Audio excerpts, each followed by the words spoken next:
Do you need to stretch if you want to jump higher? If you've watched professional dunking, you've probably seen these dunkers go into crazy positions like their internal rotation of their hips, their ankle mobility, and their shoulder mobility. And you're probably wondering how they even got to that point. And to answer your question, it's very individualized depending on the person and if they need to stretch or not. If they lack certain areas, like maybe their hamstring, their hip flexors, their ankle mobility, their just hip mobility in general, the mobility of their shoulders, if they are lacking in certain areas, then it's important to do any kind of static stretching. But if you're already working in those positions, you're training in those positions, and you can get into those positions, then it's only important to do any dynamic stretching. And if you don't know the difference between static stretching and dynamic stretching, static stretching is where you get into a stretch and you hold that position. So you're just loosening up that muscle without any kind of movement. Dynamic stretching is where you are stretching through movement. So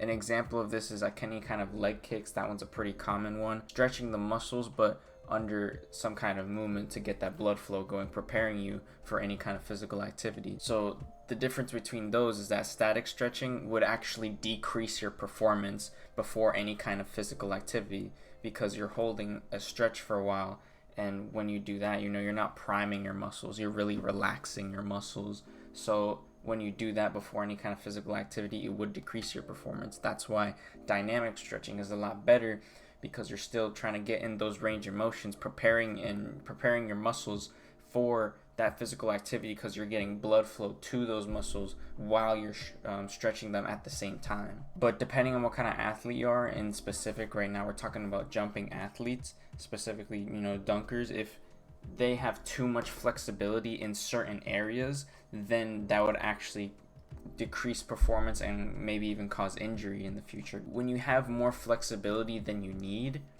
then when you try and go into those positions, you could end up tearing something because you end up going in a much farther position than you expected. And that's for most people. And like I said, things like stretching can be very individualized, but there is a general aspect to what kind of mobility you should have. And if I want to recommend one stretch and one stretch only that not even just jumpers should be doing, that everybody universally should be doing, is the couch stretch. Because for jumping athletes, the couch stretch is actually very important, due to the fact that you need a lot of hip extension to really get into that penultimate step and have a strong and long penultimate step. And hip flexors can be very tight universally, because we sit down a lot in this day and age specifically. So doing the couch stretch is a very important stretch to do for jumping. And I'm guilty of this. I need to work on my couch stretch because my penultimate step is not long enough for that. So do you need a stretch to jump higher? The simple answer is it depends.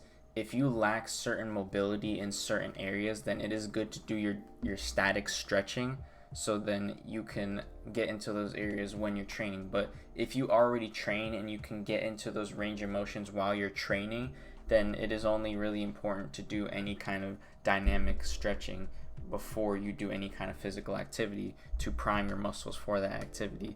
Static stretching is necessary up until the point where you don't need to get any more flexible and you're already training in those ranges of motion. Because if you're training in those ranges of motion, then it's really not necessary to do any more kind of static stretching to get into deeper ranges of motion where you could end up getting injured. If this video helped you out today, please like and subscribe so I can continue to be putting out more content like this. Thank you for watching. Peace.